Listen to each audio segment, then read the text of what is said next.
Boxes. I spent the summer before kindergarten learning how to climb trees. There was an abundance of trees in my neighborhood, but there was one particular pine tree right outside my house that seemed almost designed for me. It had branches that were so low I could grab them easily without a boost, and for the first couple of days after I learned how to pull myself up, I would just sit on the lowest branch, dangling my feet. The tree was outside our back fence and was easily visible from the living room of our house. Before too long, and without explicitly discussing that this would be the arrangement, my mother and I developed a routine where I would go play on the tree when she would watch her TV shows, since she could easily see me while she did other things. This was unlike our trips to the YMCA pool, where I would insist that she watch every moment of my amazing ability to keep my head underwater, sometimes for up to 10 minutes. She never seemed that impressed, though I think it was because I was breathing the entire time through a snorkel. As the summer passed, my abilities grew. Dangling my feet while sitting on a branch quickly lost its appeal, so I had begun to move up the branches, and before too long, I was climbing fairly high. As I climbed farther up the tree, I discovered that its branches not only got thinner but also more widely spaced, and so eventually I reached a point where I couldn't actually climb any higher. This meant that the game had to change. I began to concentrate on speed, and in the end, I could reach my highest branch in 25 seconds. In my mind, I was quite a skilled climber, but my expertise was specialized. I only ever climbed that particular tree, and I always took the same path. I had worn off the bark on some of the branches from the grinding of my shoes and the wringing of my hands as I moved from one branch to another in the same, familiar path. I got too confident, and one afternoon I tried to step from a branch. Before I had firmly grasped the next one, I fell about 20 feet, and when I hit the earth, all the air was violently pushed out of my lungs. Dazed, I attempted to get up, but as I put more weight on my left arm, it failed me, and I fell back to the ground.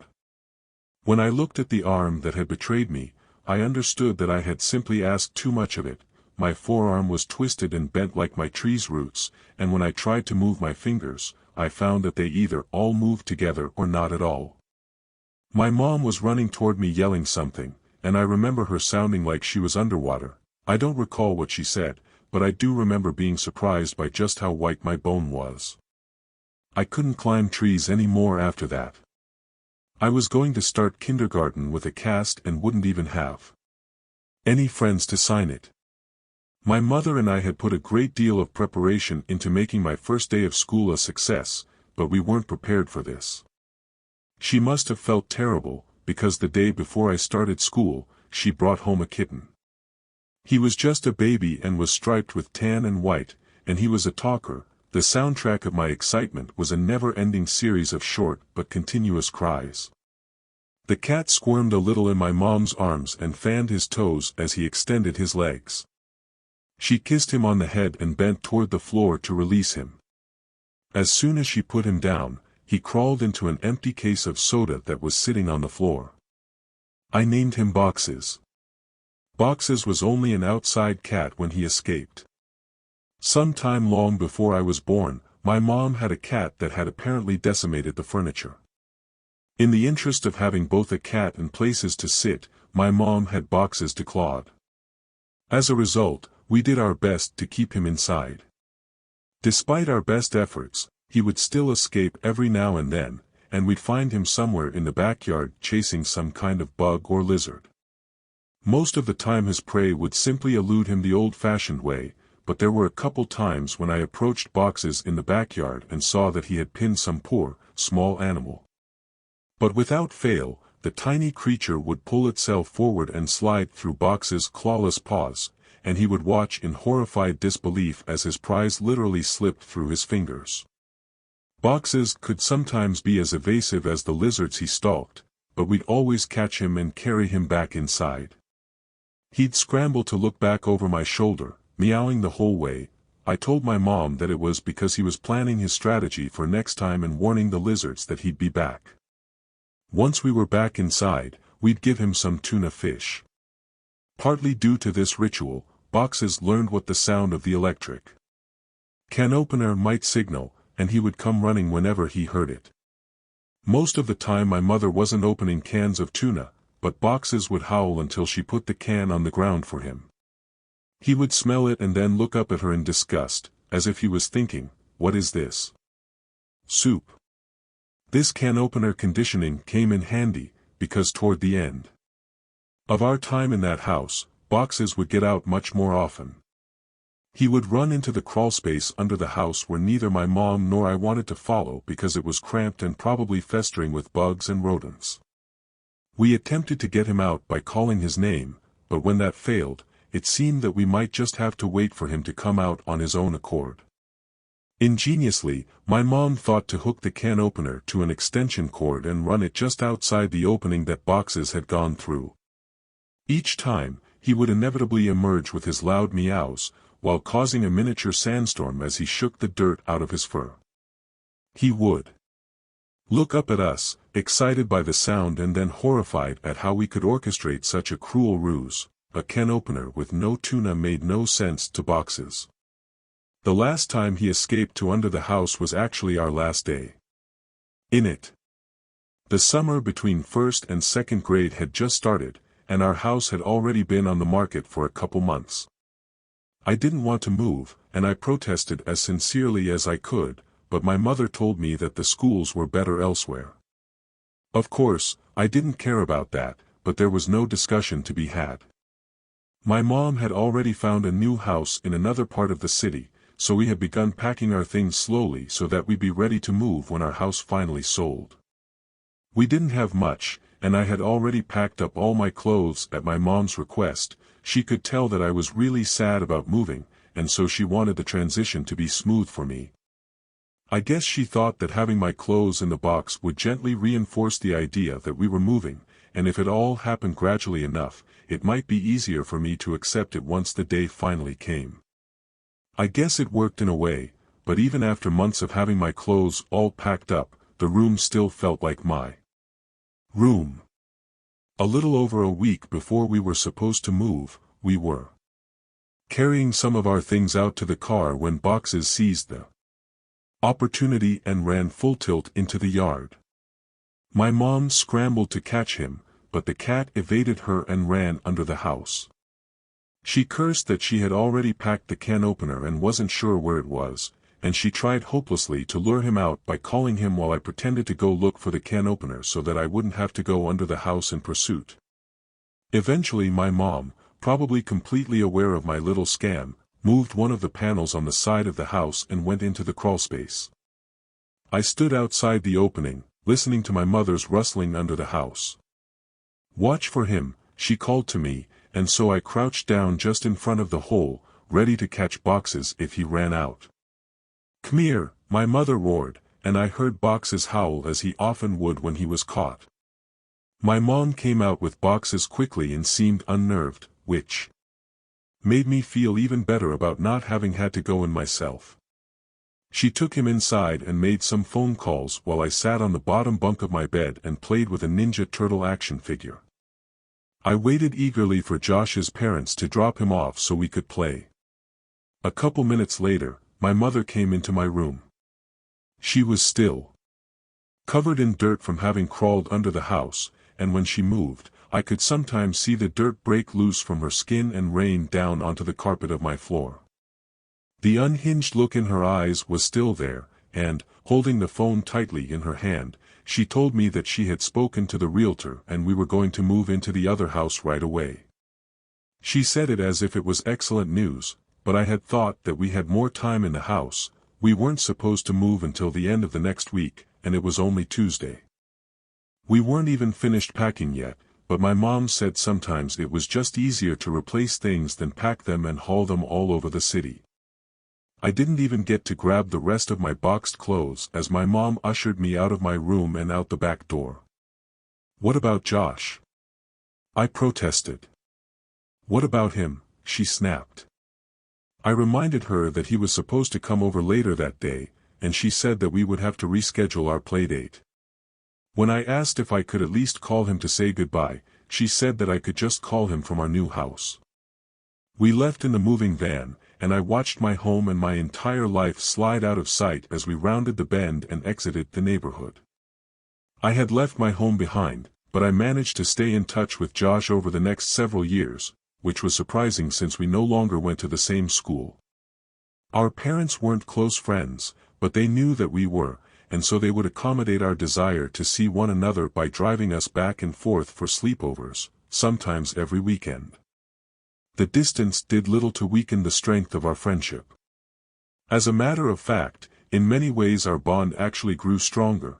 Being farther apart meant that nurturing the friendship was no longer as easy as taking a 5-minute car ride or waiting a couple of extra stops in the school bus. We had to work to stay friends now, and I think that helped us appreciate what we had. At Christmas, after the summer that I moved away, I got a number of presents, but only one that I really remember. I unwrapped a box and opened it to see a walkie-talkie. It wasn't in any kind of packaging, and the cold, utilitarian design stood in sharp contrast to the brightly colored tissue paper that lay under it. I gave my mom a quizzical and confused look as I picked it up. It was a little heavy for me, and it seemed pretty sturdy. As I ran my eyes over its knobs and buttons, my mom smiled and told me to give it a try while tapping the rectangular protrusion on the side of the walkie. I depressed the button and spoke. "Hello." I waited, but there was no response. I looked back up at my mom, who knelt down and looked at the top of the walkie-talkie and then at a piece of paper she had in her hand. She turned one of the knobs and told me to try it again. "Hello." I waited again, but it was still silent. I was starting to think that she might be playing a trick on me when the sound of static suddenly burst through the speaker on the walkie. The acoustic fuzz soon gave way to a voice. "Hey. You there? Josh?" "Yeah, man. This is so cool." I looked up at my mom, and she was looking down at me with a warm smile on her face. Josh was still chattering away on the walkie-talkie, his sentences awkwardly punctuated in the middle by sharp pulses of static. My mom said, "Merry Christmas," and bent down to hug me. Our parents had pooled their money to get us these walkie-talkies. They were very nice, too nice for boys in the 2nd grade, and were advertised to work across a range that extended past the distance between our houses. They also had batteries that could last for days if the walkie-talkie was on but not used. The walkies would only occasionally work well enough that we could talk across the city, but when we stayed over at each other's houses, we'd use them around the house, talking in mock radio speak that we had taken from movies, and they worked great for that. Every now and then when I stayed at Josh's house, we would manage to sneak away and continue our explorations in the woods, but these adventures were never sanctioned. My mom had told Josh's parents that she didn't want me going off into the woods. She said she worried that I might get hurt, and she just wasn't comfortable with taking that chance. When she was miles away, despite the fact that Josh's mother was a nurse. This restriction was usually fine since there were a good number of things to do at Josh's house, and I liked being there. His parents were both nice but were very rarely at the house at the same time since they kept different schedules. Josh's mom was a nurse at the same hospital that put my arm in a cast when I fell from the tree, and his dad was a construction worker. He was a big man, but he also seemed genuinely kind. He had caught us playing in the woods once when I was staying the weekend with Josh. When I begged Josh's father not to tell my mom, he talked to me like an adult, even though I was only 8 years old. He explained why he had to tell her and why I shouldn't ask him to lie. Of course, I still didn't want him to tell my mother, but the fact that he was willing to actually talk to me about it made it easier to accept. My mom had screamed furiously at me and threatened to ban me from going to Josh's house ever again. I couldn't fully understand this severe reaction, but I didn't want to lose Josh as a friend, so when I visited him, we played video games and played in his room, and Josh and I continued to be ferried to each other's house almost every weekend. I never really thought about it, but the fact that our friendship didn't atrophy when I moved away was mostly thanks to the efforts that our parents made.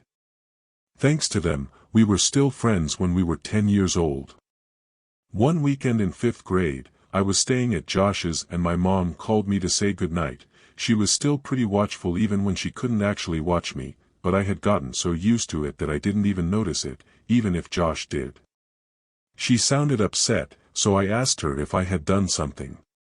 She told me that Boxes was missing. This must have been a Saturday night because I was going home the next day since there was school on Monday.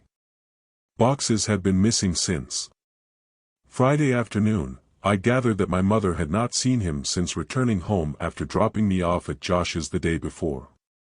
She must have decided to tell me he was missing because if he didn't come home before I did, then I would be devastated, not only by his absence, but by the fact that she had kept it from me. She told me not to worry. He'll come back. He always does. But Boxes didn't come back. 3 weekends later, I stayed at Josh's again. I had spent every day after school walking around the neighborhood calling for Boxes, and listening, hoping to hear him. I could think of almost nothing but finding my cat and was noticeably downtrodden by his absence. He was my oldest friend. My mom told me that there had been many times when pets had disappeared from home for weeks or even months, only to return on their own. She said they always knew where home was and would always try to get back. I was explaining this to Josh when a thought struck me so hard that I interrupted my own sentence to say it aloud. What if Boxes thought of the wrong home? Josh was confused. What? He lives with you. He knows where his home is. Yeah, but he grew up somewhere else, Josh. He was raised in my old house. Maybe he still thinks of that place as home, like I do. Oh, I get it. Well, that'd be great. We'll tell my dad tomorrow, and he'll take us over there so we can look. No, he won't. My mom said that we couldn't ever go back to that place because the new owners wouldn't want to be bothered. She said that she told your mom and dad the same thing. Josh persisted. Okay. Then we'll just go out exploring tomorrow and make our way to your old house. No. Come on, Josh. Remember the last time we got caught playing in the woods? Even if your dad doesn't catch us, if we get spotted, your dad will find out and then so will my mom. I wouldn't be allowed to come spend the night anymore. My old house is just a couple neighborhoods away. We sat there silent in his room for a moment before I said what I think Josh already knew I was going to say. We have to go there ourselves. We have to go there tonight. It didn't take that much convincing to get Josh on board since he was usually the one to come up with ideas like this, but we had never snuck out of his house before.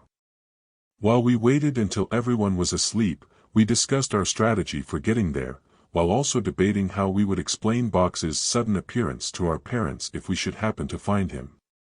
About an hour after Josh's parents came in to tell us to go to bed, we crept out of Josh's room to go find a flashlight. Josh knew that his dad had several, but he had no idea where he kept them. The garage seemed like the most obvious place. We moved silently through the house and eased the interior door to the garage open. It gave a faint squeak, and we paused before pulling it open and passing through the doorway. I went to turn the light on, and Josh hissed at me. There was no real way that the light in the garage would have woken anyone in the house up. But when you're attempting to be discreet, it's hard to know where to draw the line. Suddenly, all actions become covert by default, like when two friends begin whispering, and after a while they find that their voices are still hushed, but they can't remember why. It was appropriate enough to comb through the garage in darkness, though, using light to find itself seemed like cheating anyway. Josh's dad had hundreds of tools, and we both squinted, trying to see through the darkness to determine if one of them might be what we needed. If we had needed a wrench instead of a light, we would have been in business. Hey, Josh broke the silence. What? Hey man. What? I whispered as loudly as I could. I can't see anything in here. I know. Me neither. Do you have a flashlight I could borrow? There was a slight pause before he followed his joke with, get it, at which point my hands shot up to my mouth as I attempted to hold back the laughter that was building inside me. I had been in many situations before where I wanted to laugh but couldn't. I was a veteran of those battles, but in almost all occasions I could permit myself a faint chuckle, or I at least would have the forbidding stare of my mother to anchor me. Here, my throat clicked and my body shook as I struggled to subdue myself. I looked at Josh. He was in even worse shape. Tears were running down his cheeks, and he was actually biting his hand to suppress a rising fit. Josh and I stood with our hands to our mouths, allowing only the occasional snort and squeak to escape. The more I saw him trying to hold back his laughter, the more I felt that I no longer could. As I sensed the storm reaching its crescendo, I quickly turned around so I wouldn't be caught in a feedback loop with Josh, and gradually I calmed myself down. As I regained composure and could focus on something other than being quiet, I saw a flashlight sitting on a workbench. I walked over to pick it up and followed Josh back into the house. When we were walking back to Josh's room, I could still feel the rumblings of laughter in my chest. The situation had passed, and I had stifled myself, but just as you can suppress a sneeze with enough effort, the irritants are still there. Before I could even think to stop myself, I began giggling in the hallway, and Josh shushed me harshly as he ushered me into his room. "I'm sorry, man," I managed to force out amongst my laughter. "Dude, shut up," Josh snapped. "You'll wake up Veronica." I had been focusing so hard on not laughing in the garage that, after the dam had finally breached, I had forgotten for a moment that Josh's room was right across the hall from his older sister's. I was so embarrassed by the thought of her hearing me giggle that the laughter inside me died, and with it went the brief moment of forgetfulness about why we had gone looking for the flashlight to begin with. "You ready?" I asked Josh. "Yeah." "Is this everything?" he said, as he gestured toward the flashlight while picking up the walkie-talkies. I felt a little foolish. I hadn't even thought to bring the walkie-talkies, despite the fact that this was the one time where we might actually get to use them. "Yeah, I think so," I responded coolly. "Let's go." Escaping Josh's house turned out to be much easier than finding a flashlight in it.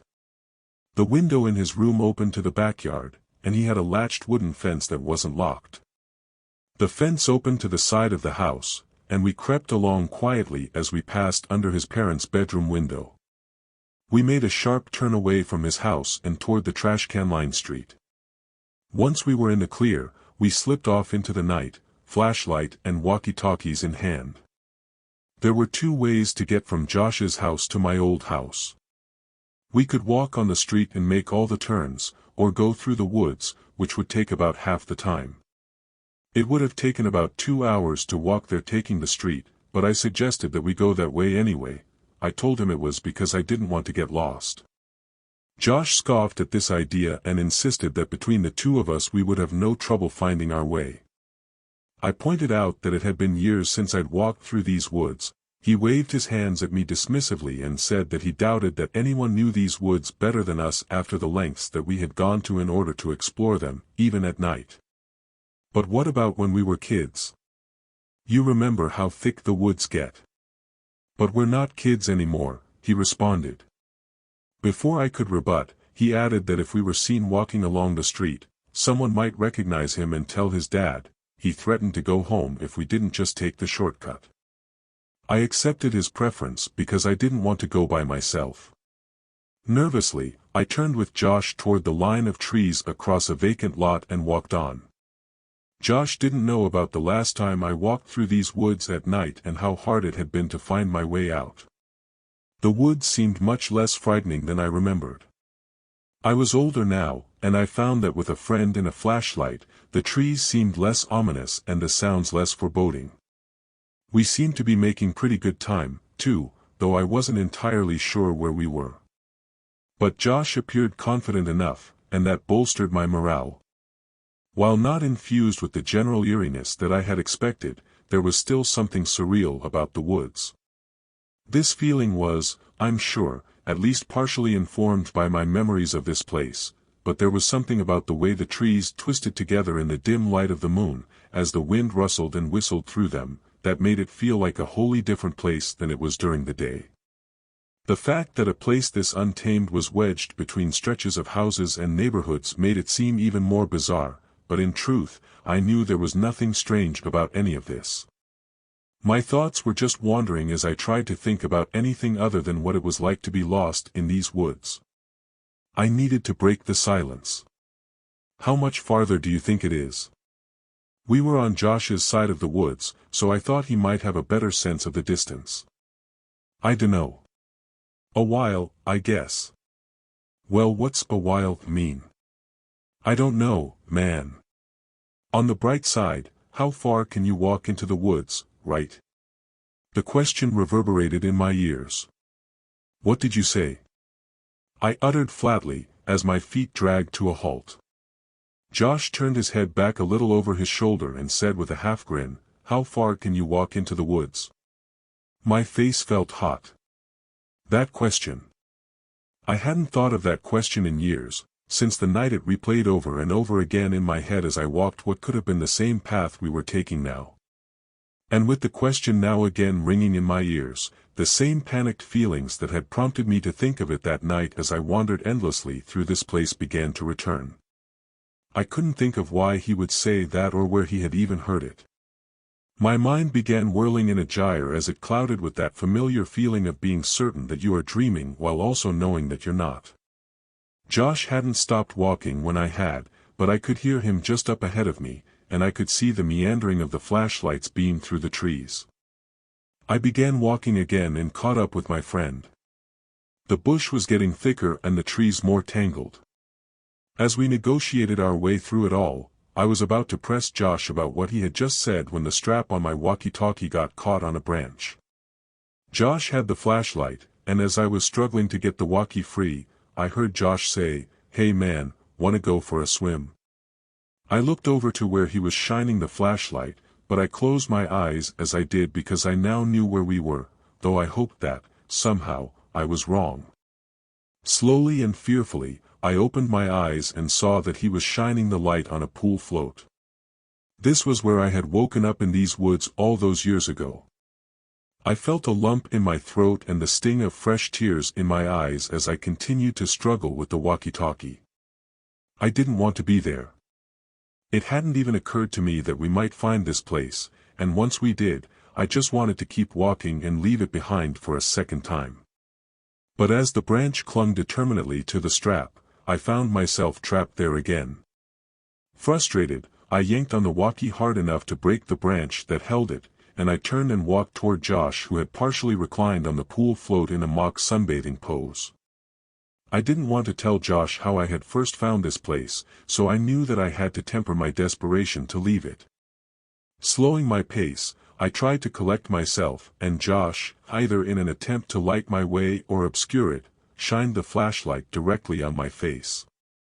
The whole world went white for a moment, and even after Josh moved the light, its impression remained. I couldn't see anything, not even the hole.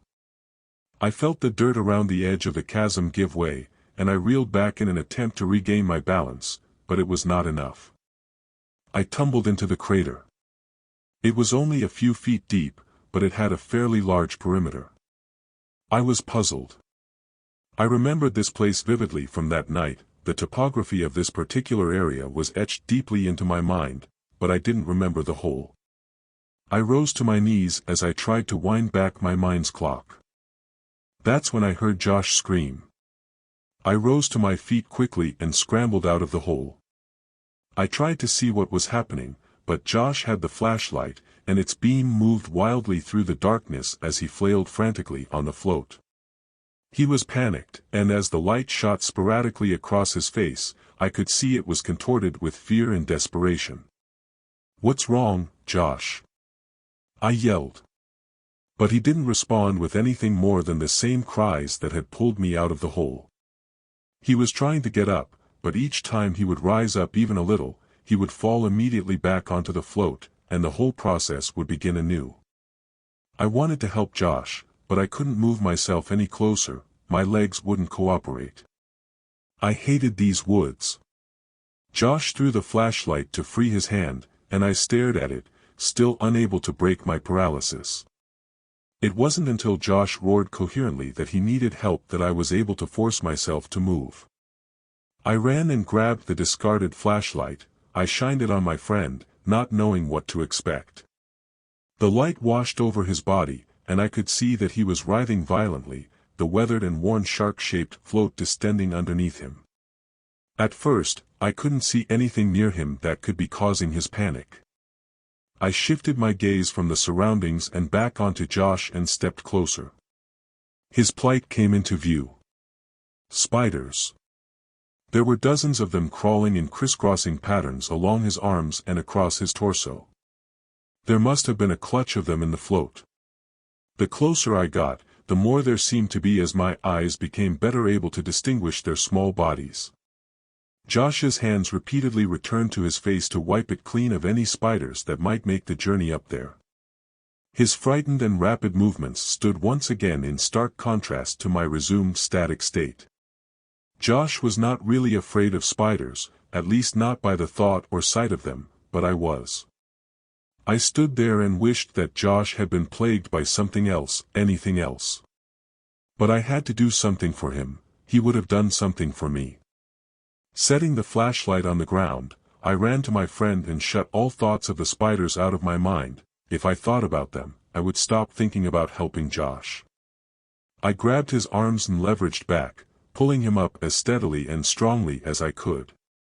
Once on his feet, he yanked off his shirt and began savagely beating it against the ground while I tried to brush the remaining spiders from his arms and neck. When the urgency had passed, we stood there for a moment surveying one another and ourselves, picking and brushing the odd spider off the other, and occasionally slapping our hands against our own bodies in response to some tickling rogue hair or leaf. From a distance, we must have looked like two monkeys with neurological disorders. When the danger seemed to have passed and the spasms stopped, I bent down, picked up Josh's shirt, and handed it to him. He snatched it out of my hands and shook it violently in case there were any stowaway arachnids, and after he pulled it over his head and slid his arms through, he leaned forward and said with the kind of tone you might hear in someone's voice as they were punctuating a great argument with a final point, "Fuck spiders." We walked on. I had my bearings back, and Josh knew that we were in my part of the woods, so he dropped back a little and I took the lead. We were getting closer to my house now, so we became more focused on what had brought us into the woods in the first place. Boxes was my cat, but Josh had known him for almost as long as I had, so long, in fact, that Josh had his own set of stories about my cat. When we were in first grade, Josh was staying at my house for the night and was sleeping on the bottom bunk. At some point while he slept, Boxes climbed in bed with him and was still there when he woke up the next morning. Josh told me that when he opened his eyes Boxes was laying about a foot away from his face and was staring right at him. Josh said, or at least implied, that for a moment he felt like they were sharing something special, that they were making some kind of a connection. This moment lasted right up until Josh smiled and Boxes smacked him in the face with his clawless paws. Quickly and repeatedly, just before he dashed out of the room, leaving Josh dazed. Of course, I didn't witness any of this, but I was somewhat privy to the conclusion since Josh's shouts were what woke me up that morning. That night, as we walked through the woods, drawing ever closer to my old house, we took turns telling different parts of that story to one another. We continued on our path, but as we passed the pile of dead Christmas trees, its weathered ornaments still healthy enough to catch the faintest light and cast it away, what Josh had said earlier in our journey still tugged at my thoughts. I confronted him abruptly. "Why'd you say what you said back there?" "What? About Boxes biting me on the nose?" "I swear he did." "No. Not that. You asked how far we could go into the woods." "Why'd you ask that?" "Huh. Oh. I dunno. I thought it'd be funny." "Yeah, but where'd you hear that question?" "Why would you ask me that?" "I was trying not to let on that it had upset me." "It's that riddle. You told me that stupid riddle in kindergarten. What? I don't remember that. Come on. Are you serious? It was the day we let our balloons go. I guess you finished your work, or, yeah, that's right, because it was before your paper got all messed up. You came up to me when I was finishing mine, and we started talking about how we'd explore the woods at your house and stuff. And then you asked me how far I could go into the woods, but I didn't know what you meant, and when I tried to answer you, you just kept asking that stupid question over and over. Oh yeah. Josh started laughing. And then you said I'd just have to figure it out, and you tried to be all mysterious. But then you just blurted the answer out like 10 seconds later. Oh yeah. No wonder you forgot. Who'd want to remember blowing a joke so bad? He punched me lightly in the arm, and I shoved him back playfully. We laughed as we walked through the ditch. We were back in my old neighborhood, and suddenly the task at hand seemed much more daunting. It was probably about 1 o'clock in the morning. Most of the houses were dark inside, and there were no streetlights in this part of my old neighborhood, so our flashlight cut sharply through the darkness, and we saw only what the beam hit. I started to wonder how we were going to find boxes in such blackness. I found myself wishing we had another flashlight. The last time I had rounded the bend that was ahead of us, I had seen my house fully illuminated, and there was a part of me that expected to find it in the same state as Josh, and I pressed forward and the roof of my house appeared over the others. All the memories of what transpired that night came flooding back. In the woods, I had been hit with waves of flashes from the past, from that winter night when I was 6, and they would break and retreat back into the reservoir of my mind. But as I retraced my path on the paved road back to my house, for a moment, Josh seemed to fade away, and every step seemed to hurt as if my feet had once again been cut open by the sharp sticks and thorny bushes of the wood's undergrowth. Although I was wearing shoes this time, I could almost feel the small asphalt pebbles that had wedged themselves into the cuts on the soles of my feet the last time I made this journey. "There's your house," Josh whispered. I snapped out of my daze and felt a skipping in my heart as we finally turned the corner, about to face the full view of my house. I remembered how incandescent it had been last time, how light had poured out from every window. But this time all the lights were off. Suddenly, my feet didn't hurt anymore. From a distance, I could see my old climbing tree. It looked smaller than I remembered, but my memories of scaling that tree had transformed it into a redwood in my mind. I could make out the rim of branches that were lowest to the ground, the ones that I used to sit on when I first learned how to climb. That tree was the source of many memories for me, and they were all good ones, even the ones where I had fallen. It had been in that same spot years before I was in any spot at all, oblivious to all that transpired around it or who it had affected, and it would probably remain there after I was gone if it was left alone. As my mind traced the steps of causality backward, I realized that I wouldn't be back here this night if that tree hadn't grown, and I was briefly in awe of how all events were like that. As we got closer, I could see that the grass in the yard now reached half the height of the chain-link fence that encircled it. I couldn't even guess when it had last been mowed. One of the window shutters had partially broken loose and was awkwardly rocking back and forth in the breeze. Overall the house just looked dirty, as if a thin film of grime and grease had coated the whole building, despite whatever rain there had been. It had never even occurred to me that a whole house could get filthy. I was sad to see my old home in such a state of disrepair. Why would my mom care if we bothered the new owners if they cared so little about where they lived? And then I realized, there were no new owners. The house was abandoned, though it looked simply forsaken. It dawned on me how much work my mother must have put into the maintenance of the house if this is what it looked like when no one bothered. It was like seeing an old friend who had become terminally ill, and it broke my heart. I couldn't help but wonder why my mom would lie to me about our house having new occupants. Maybe she just didn't want me to see it like this. Despite how sad it made me, I realized that this vacancy was actually a good thing. Since there was no one to take care of the house, there was no one to stop us from looking for my cat. It would be so much easier to look around for boxes if we didn't have to worry about being spotted by the new family. This meant that we could probably make it out of there faster, which was our top priority. Josh interrupted my thoughts as we walked through the gate and up to the house itself.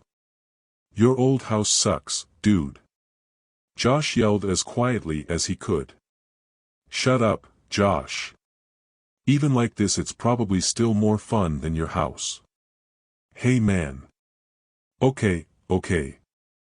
I think boxes is probably under the house.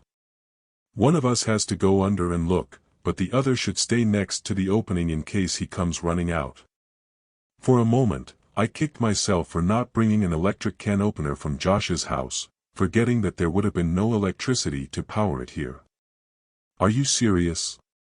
There's no way I'm going under there." "It's your cat, man. You do it." That should have settled the question of who went in after boxes, but I wasn't going to forfeit so quickly. Any chance I had of not crawling under the house was worth taking. "Look, I'll game you for it, unless you're too scared," I said, holding my fist over my upturned palm.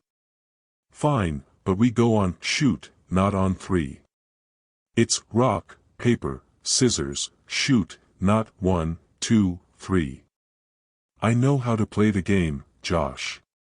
You're the one who always messes up. And it's 2 out of 3. We each balled one hand into a fist and held it over our palms.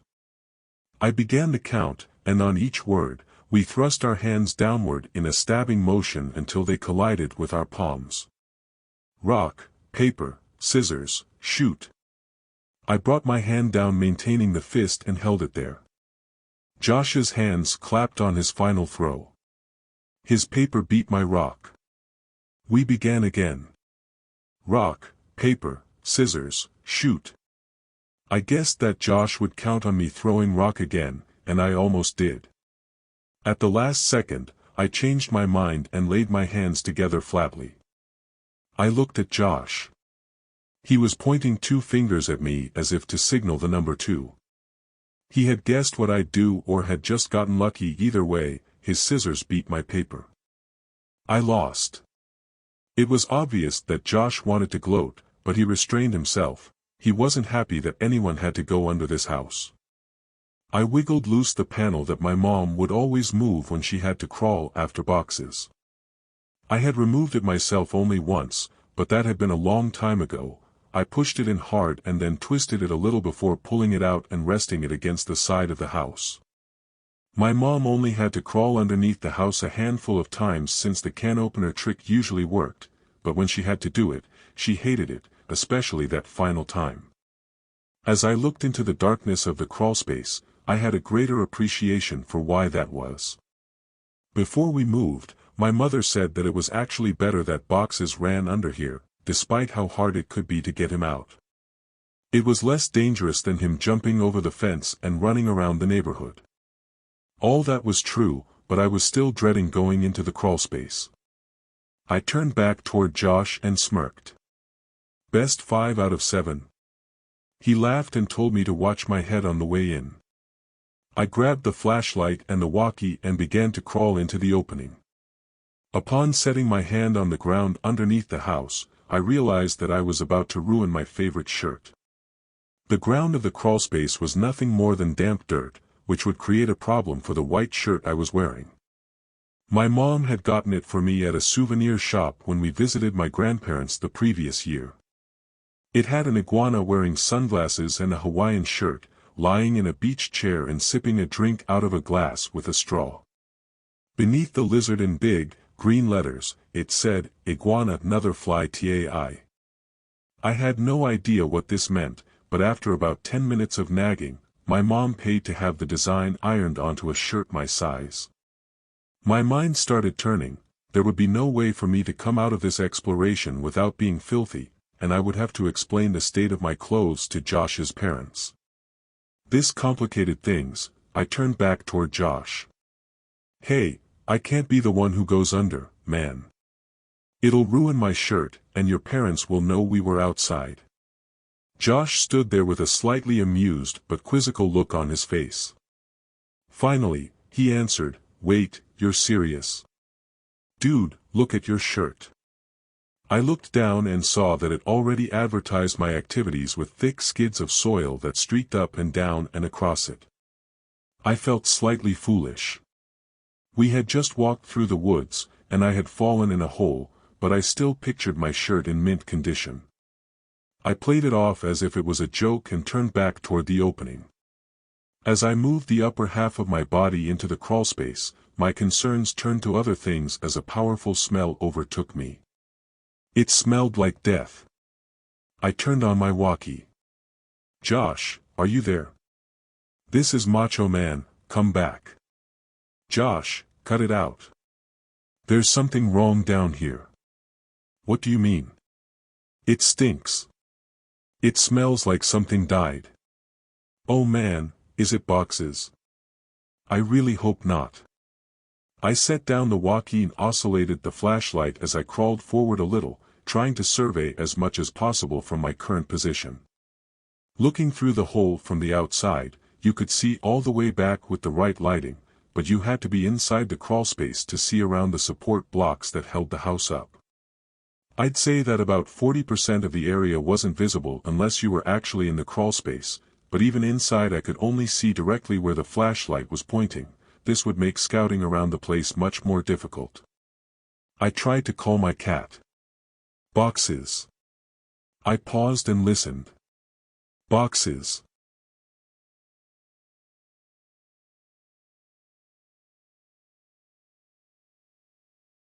There was no sound or movement. I tried clicking my tongue against the roof of my mouth, but there was no response to that either. Pressing my hands hard against the earth, I pulled myself forward until my feet slipped past the opening and into the crawlspace. As I moved farther into the void, the smell intensified to the point that it stung my nostrils. If I covered my nose with my hand, I couldn't properly leverage myself in the cramped space. This meant that in order to move I had to breathe the air directly. When I tried breathing through my mouth, the stench in the air layered on my tongue and coated the inside of my cheeks to the point that I could actually taste it. For the entire journey from Josh's house to my old home, I had hoped that we'd find boxes here, but now the fear was growing in me that boxes had come here and something had happened to him. I began hoping for the first time that I wouldn't find boxes after all. I twisted my body and tried to look around with the light, but I couldn't see much of anything. The foulness of the rotten air now lined my throat, and I coughed and spat reflexively to remove it. I needed to hurry up so I could leave this place. Reaching my arm forward, I wrapped my fingers around a support block to pull myself forward, and as I did that, I felt something that made my hand recoil. Fur. My heart sank, and I prepared myself emotionally for what I was about to see. I crawled slowly so I could prolong what I knew was coming, and I inched my eyes and the flashlight past the block to see what was on the other side. I staggered back in horror and disgust. Jesus Christ, escaped my trembling mouth. It was a hideous and twisted creature, badly decomposed. Its skin had rotted away on its face so the teeth were revealed in an ever-present sneer that made them look enormous. Its eyes had either sunk back into its skull or were simply gone altogether, but I still felt like it was looking right at me. The smell radiating from it was unbearable. What is it? Are you okay? Is it boxes? I reached for the walkie. No, I don't think so. Well, what the hell is it then? I don't know. I shined the light on it again and looked at it with less fear in my vision. I chuckled, though I felt bad for doing so. It's a raccoon. Well, keep looking. I'm gonna go into the house to see if he might have made it in there somehow. What? No. Josh, don't go in there. What if Boxes is down here and runs out? He can't. I put the board back. I looked and saw that he was telling the truth. Why'd you do that? Don't worry, man, you can move it easy. Doing it this way makes more sense. If Boxes ran out and I missed him, then he'd be gone. If he's down there, then it'll be easier for you to grab him, and then you can just radio me, and I'll come move the board. If he's not down there, then you can move it yourself and meet me in the house. I thought of the times that my mother had tried to catch boxes either running out of the house or sprinting around the backyard. Josh had a point. In fact, this plan seemed more thoroughly thought out than our entire mission. Still, I liked the idea of him being just outside, even if he wasn't doing anything productive. It was just good to have him there. But we'd save time this way, and we needed all the time we could get. Both of Josh's parents got up early, and I would still have to try to clean my clothes after crawling around under the house. I didn't want him to abandon his post, but there was always the chance he wouldn't be able to get in anyway. Hesitantly, I radioed him back. "Okay. But be careful, and don't touch anything." "Don't worry, man, I won't touch your Barbie collection." I laughed. "You remember your way around inside, right?" "Yeah, I think so." "Where do you think I should look?" I thought for a moment. "He used to sit on the washer or dryer sometimes, but if he's not there, then try my room. There's a bunch of my old clothes still in boxes there. Check to see if he crawled in one, I guess. And make sure to bring your walkie." "Roger that, good buddy," Josh replied. I realized only then that it would be pitch black in there. The power would have been turned off since no one was paying the bill. With any luck he'd be able to see from the streetlights on the other side of the house that might cast some light inside. Otherwise, I wasn't sure how he'd find his way around, or how he'd find boxes, for that matter.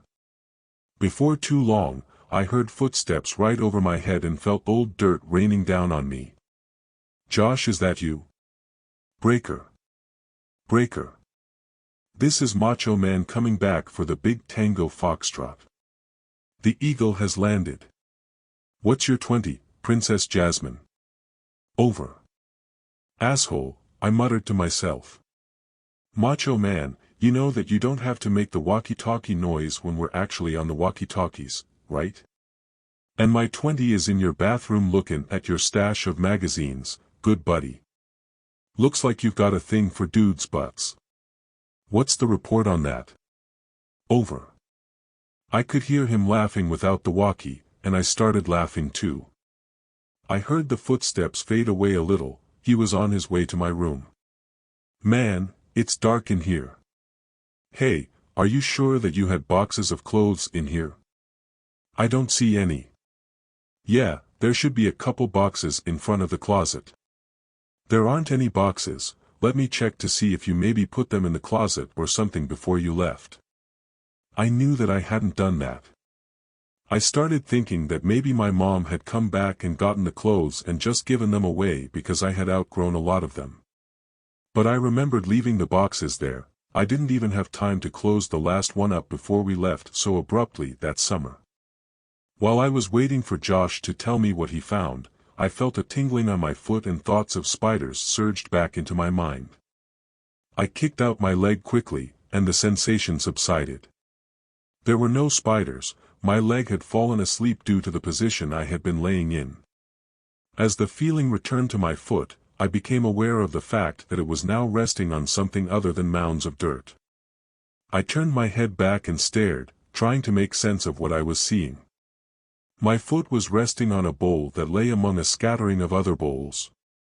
I turned my body, crawled a little closer to the collection, and saw that most of the bowls were lying on a brown blanket that was quite difficult to see in this darkness since it was earth-colored. The blanket smelled moldy, and most of the bowls were empty, but one had something that I recognized still in it. Cat food.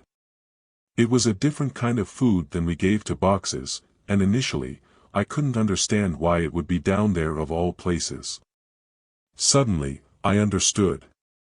If boxes had ever escaped our backyard, there would have been a very good chance that he might have gotten hurt since he didn't have his front claws.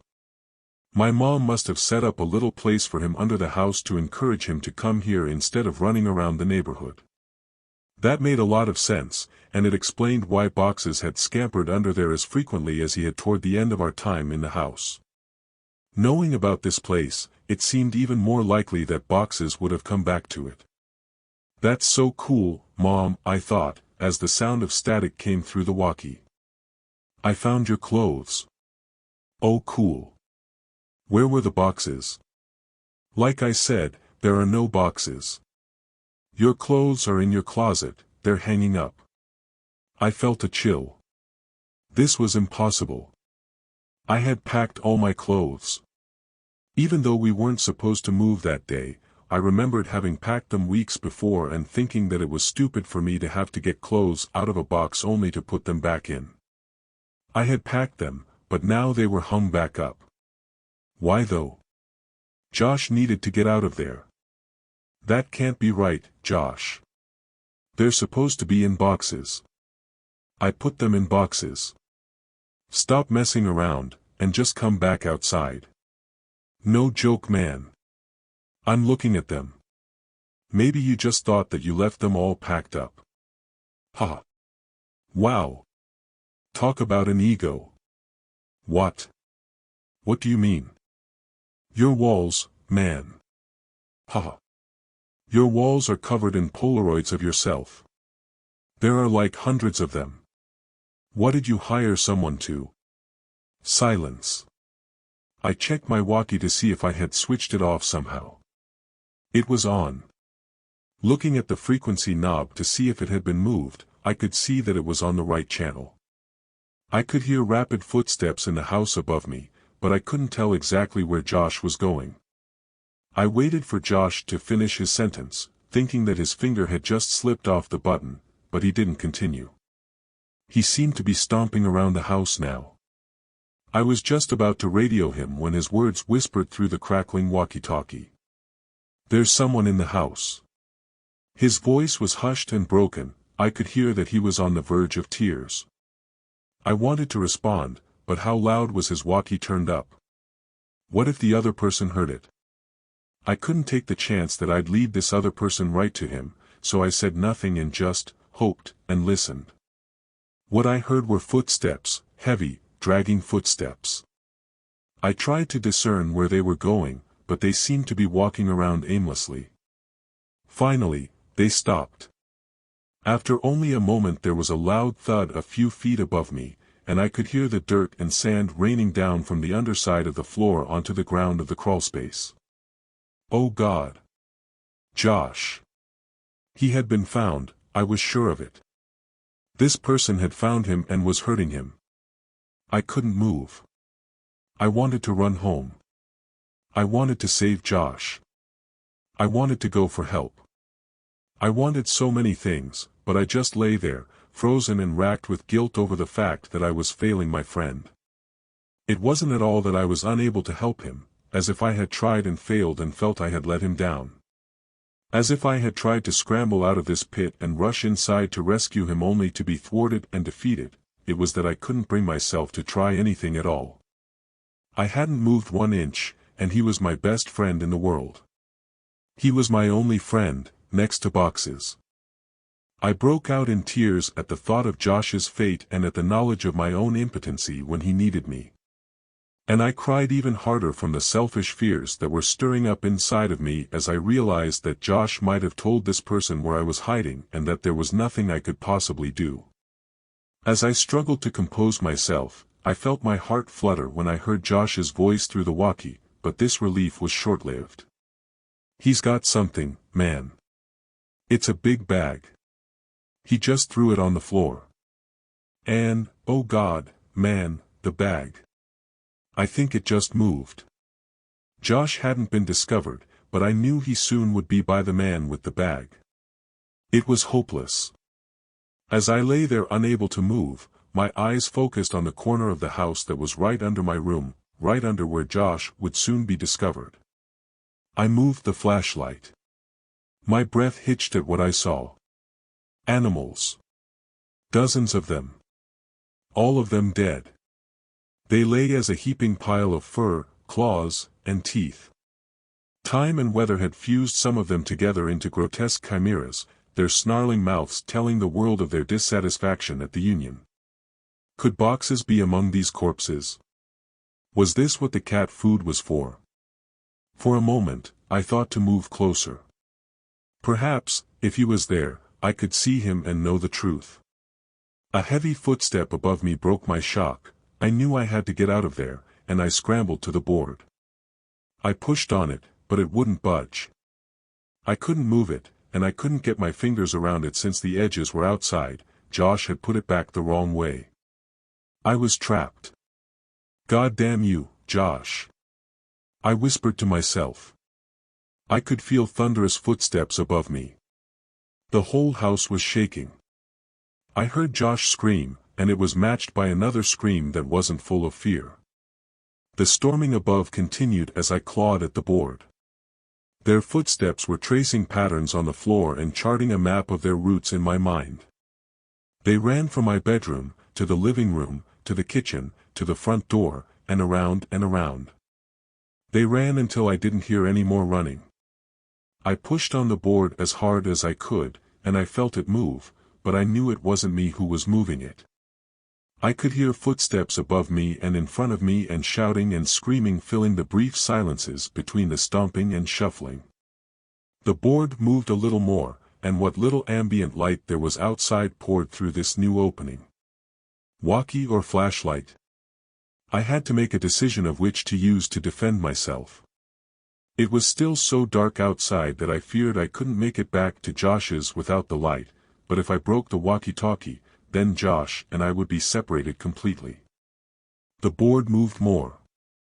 I didn't have time to wager any longer. The walkie seemed sturdier, so I moved back and clutched it, ready to strike with all of my might.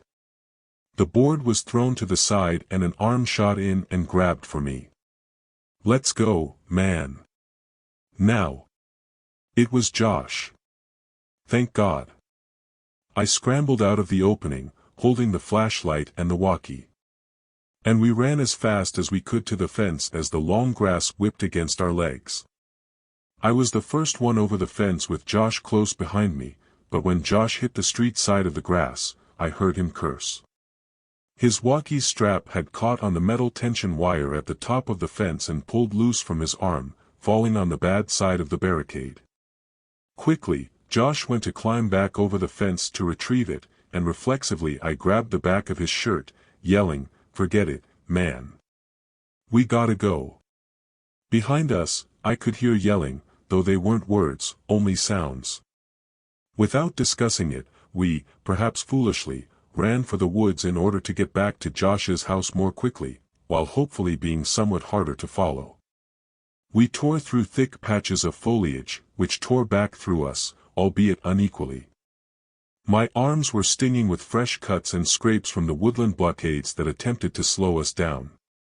The whole way through the woods Josh kept muttering, "My picture." He took my picture. I began to feel physically ill from the guilt that this caused in me. I knew the man already had Josh's picture, from when we played as boys in the ditch. I suppose Josh hadn't thought about that day since it happened. Maybe he still thought those mechanical sounds were from a robot.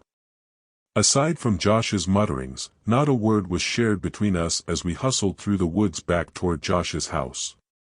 We made it back into his room before his parents woke up.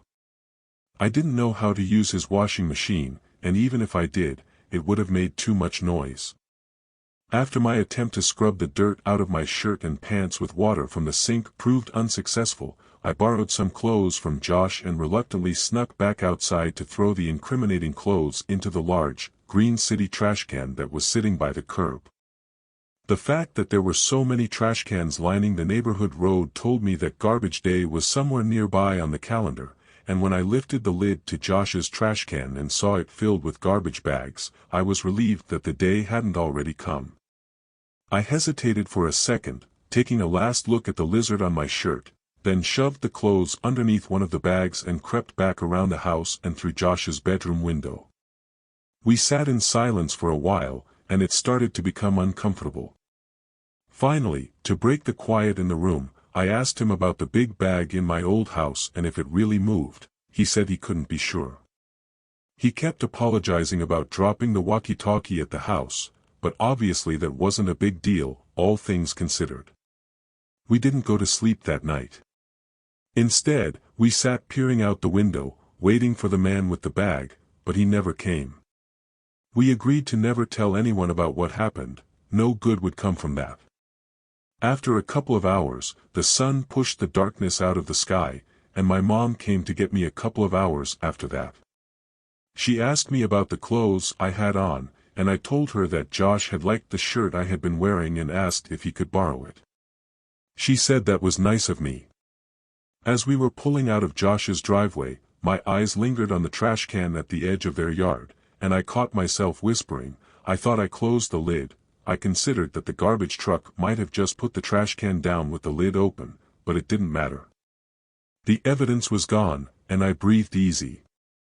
Until very recently, my mother didn't know about what Josh and I had done that night. Of course, I spared many of the details when I told her, but I thought that if I told her something she didn't know, maybe she would reciprocate. By the end of the story, my mother's eyes had glossed over. I asked her why she lied about bothering the new owners to stop me from going when there weren't any new owners at all. Why had she tried so hard to stop me from going back to our old home? She became irate and hysterical, and told me to get out of her house, but I just sat there, waiting. When she realized that I wouldn't leave, she sat back down, and she answered my question. She grabbed my hand and squeezed it harder than I thought her capable of and locked her eyes to mine. She whispered through clenched teeth as if she was afraid of being overheard, because I never put any fucking blankets or bowls under the house for boxes. You think you were the only one to find them there? Don't you tell me that I lied to you about there being someone in that house, God damn you. I felt dizzy. With those few sentences, I understood so much. I understood why she had looked so uneasy after she brought boxes out from under the house on our last day there. She found more than spiders or a rat's nest that day. I understood why we left almost 2 weeks early. I understood why she tried to stop me from going back. She knew. She knew he made his home under ours, and she kept it from me, and as I walked out of her house, I could only think of what else she might know. I left my mother that night without saying another word. I didn't finish the story for her, but I want to finish it here, for you. When I got home from Josh's house that day, I threw my stuff on the floor, and it scattered everywhere. I didn't care, I just wanted to sleep.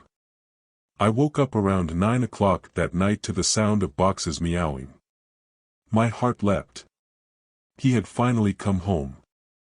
I was a little sick about the fact that if I had just waited a day, none of the previous night's events would have happened and I'd have boxes anyway, but that didn't matter, he was back. I got off my bed and called for him, looking around to catch a glint of light off his eyes. The crying continued, and I followed it. It was coming from under the bed. I laughed a little thinking I had just crawled under a house looking for him and how this was so much better. His meows were being muffled by a jacket, so I flung it aside and smiled, yelling, "Welcome home, boxes." His cries were coming from my walkie-talkie. Boxes never came home.